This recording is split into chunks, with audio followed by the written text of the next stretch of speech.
Please share with us how your parents influence your ambition and your entrepreneurial spirit. My parents influenced my ambition and entrepreneurial spirit. My father was, besides a Garveyite, well versed in cultural African philosophy and purpose. My father, as an entrepreneur, he had his own business, which allowed him to purchase 3 brownstones in Brooklyn. This brownstone where I'm sitting is the last brownstone that he purchased when I came from the hospital here. So growing up with him, being independent, he created his own time, his own vision, and he was able to hire others who worked in his business. He was a dental technician, and he serviced the dentists in the community. And I also, as a little girl, worked in his office, just cleaning up and keeping up with him. I loved to be around him because he was a man of wisdom. So the entrepreneur spirit was just natural. And it's how we can reclaim our Africanness, to depend on others outside of ourselves to sustain us is suicide. I feel I have a great impact to help others to get free. And what I have noticed is that, particularly working with the women, that once they see how it can be done as an example, like my father was my example, and my mother supported my father in the business, so it was family business. And then I grew my business as a family business, health, wellness, the products, the trainings. And when others come to study with me, Sacred Woman, they see it firsthand. How can I also be free, doing what I came on this planet to do, and serving in a way that lifts up and empowers my community? So because I've done so many different aspects of holistic health, natural healing, they can see, so they start making products. That's what I've noticed. They start writing their books. They start to teach from what they've learned, as opposed to having to go get a job and someone pays you. They get a chance to build their business. It takes a lot of strength to be an entrepreneur, focused energy. But if you have at least an example that's close up that you can touch. Many people have volunteered, but I know their volunteer helps them. When they volunteer and work with me, they see clearly how things are done or not done. And I remember one time a student of mine came into my office and I had about 10 binders, color coded with the different trainings. I had one for Sacred Woman, Man Heal Thyself bind. These are all the curriculums. Womb Care Love, Womb Yoga Dance, the detox program. So everything was there. She said, oh, that's how you organize in a certain way. Yes. And I could pull out the vision, lay it out, and then bring it forward. So just to see someone do that, it can be very inspiring. So I took myself outside of myself and observed how one's life can help others to live their life in a better way. And I'm very impressed how you've transitioned over the years with the change in technology, because things have changed dramatically from when you started till now, and you've still been able to work at a high pace in the new age digital era. Mm-hmm. How was that transition for you? Well, it used to be brick and mortar. I've moved to different places, flood fires, different things happen along the way. So people would always come to where I was, and I was very comfortable with that. I'm very comfortable having wellness centers, community centers based around healing. Then when social media came onto the scene, the adjustment had to be made. So my son, Ali Terrain, connected with another young man who worked in our community and was a part of our center, and that was Kazi Roll. And he was learning and growing. That was maybe 10 years ago. And those young minds brought this to me, but I still had to do the same thing. So whether I'm teaching in a room where there's people or behind the camera or Zoom, it was the same manual, same curriculum, but now it's a different flow. What happened in that flow, though, is that I'm able to reach more people.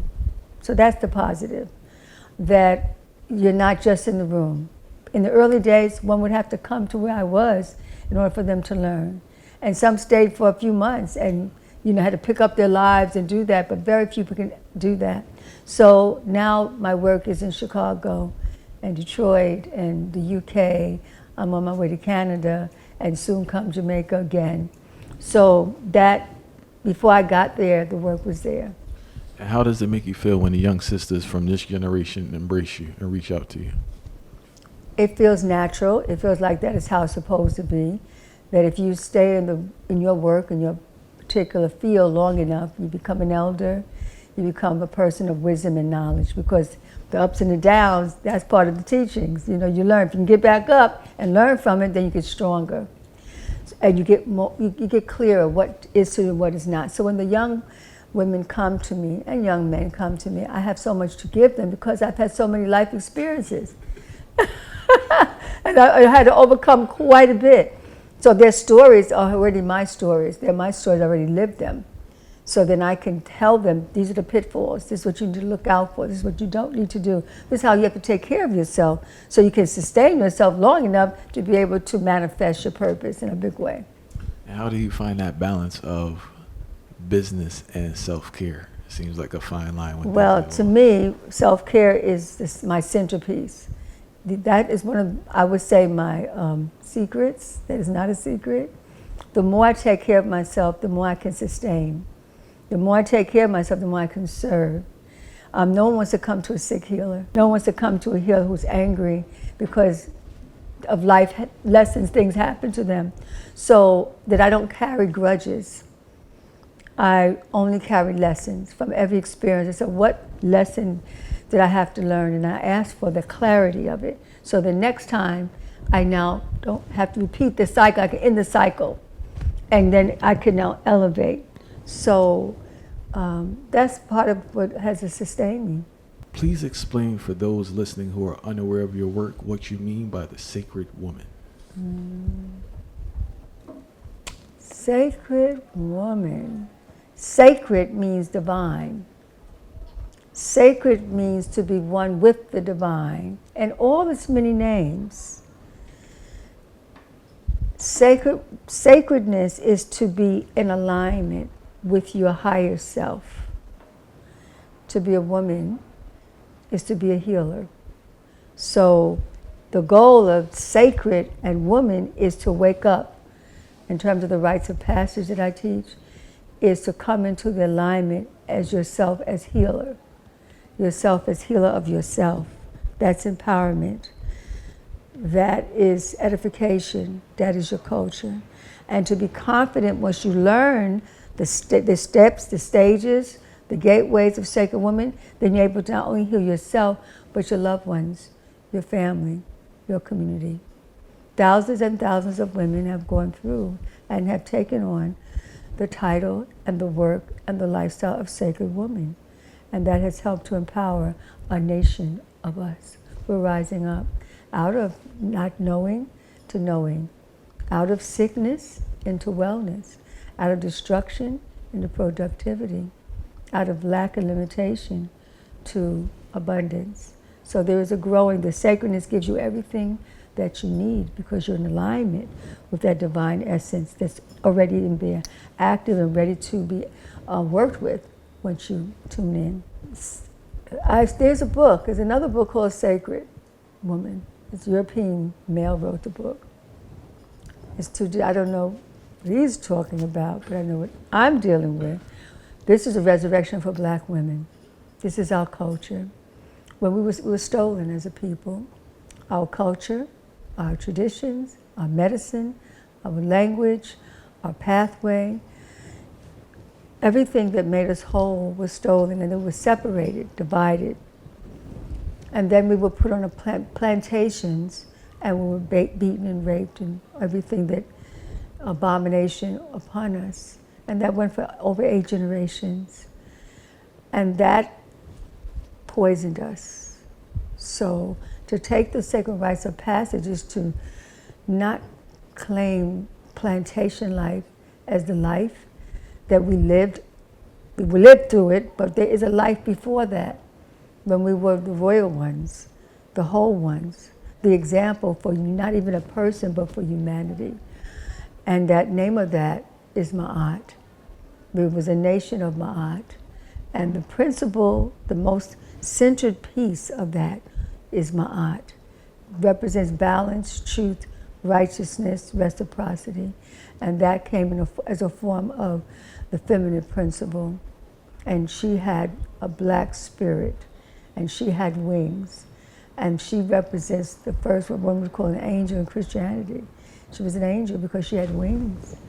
And our path is the oldest spiritual path. We weren't religious, because to be religious is to separate.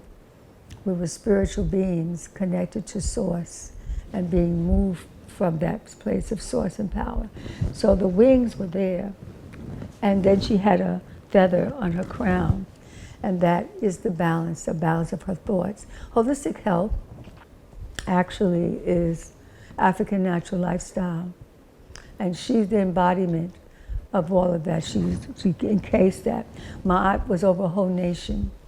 And from her, the 42 laws of Ma'at came into being. And which is in Christianity, the 10 Commandments came out of that. So we were the first to bring forth spirituality, to bring forth holistic health. When I was channeling the book Sacred Woman, it was a 7-year journey. And I want to give Zanon Grasa Mase Pata. We were together for 19 years. And he was the historical advisor of the book, of the work. And in those 19 years, I really was always into African spirituality. As a teenager, I started young. And I'm living a mature life, so I've been here. I'm one of the oldest living healers that exist, which is quite interesting. Because I feel like I'm about 30 years old in my body, so that's supernatural in itself. And when you live a holistic natural lifestyle, African natural lifestyle, then you're given supernatural powers. That I know for sure. So I just want to share with this because I want us to feel this is all, holistic health is not European philosophy. I know we're going to them to study many times, to go outside of our culture, but it's all ours. I'm going to say African natural lifestyle for everything. Would you do that with me? Just say African natural lifestyle? African natural lifestyle. Reiki. African natural lifestyle. Massage therapy.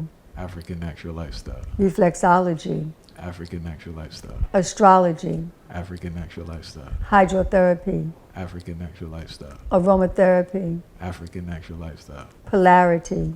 African natural lifestyle. Sacred word. African natural lifestyle. Yoga. African natural lifestyle. Meditation. African natural lifestyle. Journaling.